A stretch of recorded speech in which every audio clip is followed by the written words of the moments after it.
feel like making a little video, and today I certainly feel like making a little video. I've been wondering recently whether there would be any close relationship between the time when Ireland was first invaded by the invaders in 1169 and the present day invasion, which, in my opinion, is far worse than the other invasion, indeed. Now, sure enough, it has come to my notice that there has indeed been many parallels. Recently, I decided to take a little walk by the library and I went into the library and did a little bit of browsing. Normally, when I read books, I actually purchase the book, but when I was in the library, I decided to get out a book anyway. The book I got out is this book here. It is, as the name suggests, Ireland, written by a French fellow, Gustave de Beaumont. Okay?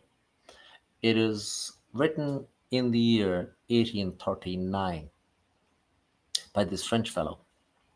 And it's his social history. He came to Ireland and he went around the country and he made his observations, etc. He was a close friend and a confidant and somewhat of a partner to an even more famous fellow called Alexis de Tocqueville.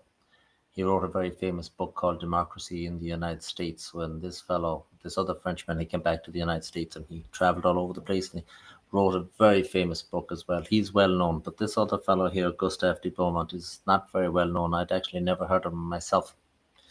So he's going to do this. But in the introduction to the book, he will set up the background to the story like every good author would do. And he is dwelling upon the time when the English, the Norman English, came over from England and invaded Ireland. And that, of course, happened in the year 1169, as we all know. What set this in motion was, unfortunately for the Irish, there has only been one English pope, and his name was Adrian the Fourth. And for whatever reason, him being English, of course, he decided to issue a bull, Bull. A bull is an edict. Anyway, it's called a papal bull, and the year was 1156, where he said that Ireland was to be under the stewardship or the lordship of King Henry II. So that was all well and good. It didn't really mean much in actual practice because King Henry II is over in England and the Irish are over in Ireland, etc. But fast forward a few years, and there was a little bit of a dispute in Ireland. We had this King of Leinster, his name is Dermot, or we call him Dermot, etc.